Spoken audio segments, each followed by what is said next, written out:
Joining us right now is former Secret Service agent and former NYPD officer Dan Bongino. Dan, thanks very much for weighing in this morning. Your thoughts after this deadliest attack since 9/11 on law enforcement?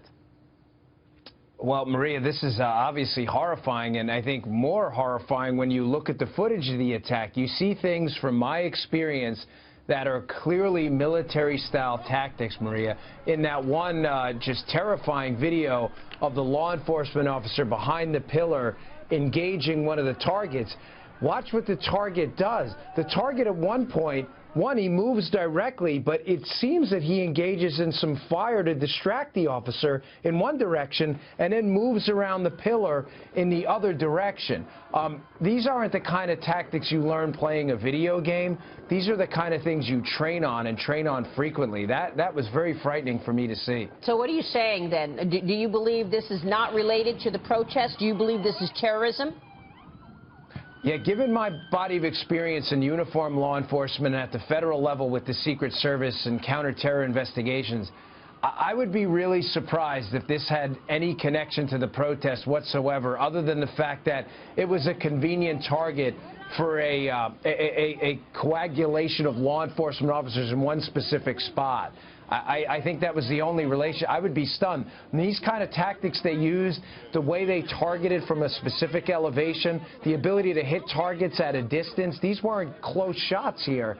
This does not indicate some kind of a random act based on an emotional response to a police shooting. Not to me. Taken.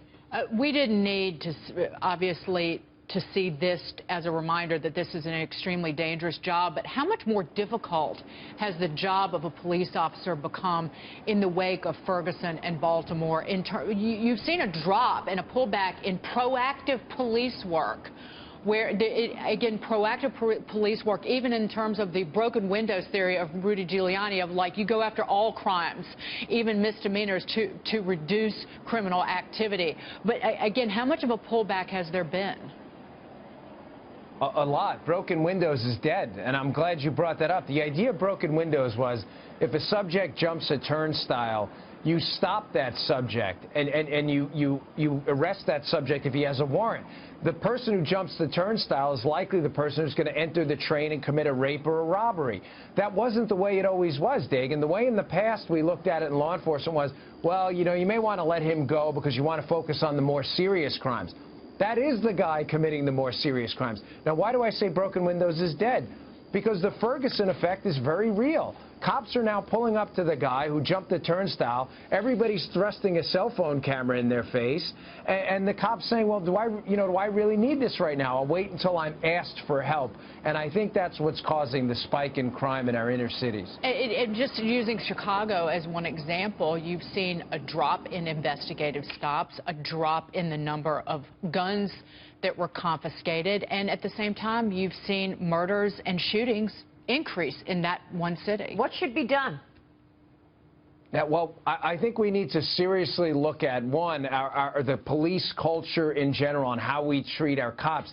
You know, it's not incidental that we have politicians out there that immediately jump in front of the cameras to cry racism when they don't have the facts. I'm not saying racism isn't a problem. I'm not saying these incidents should not be investigated thoroughly, police shootings. What I am saying is when we have politicians, whether it's from the White House on down, they jump in front of cameras. We saw it with Mark Dayton yesterday in Minnesota, automatically crying racism. You're going to have cops out there who are going to hesitate in minority communities to get involved because that's not what's in their head. They just want to do their jobs, and they don't want to be accused of one of the worst possible things you can be accused of as a cop, which is being a racist when you're not. That is the exact sentiment of Steve Rogers, who's with us today, former FBI Joint Terror Task Force. Steve.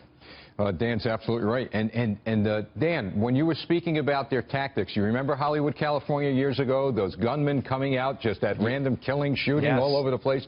Look at the comparison of what they were doing to the military combat style tactics that we saw in the past 24 hours.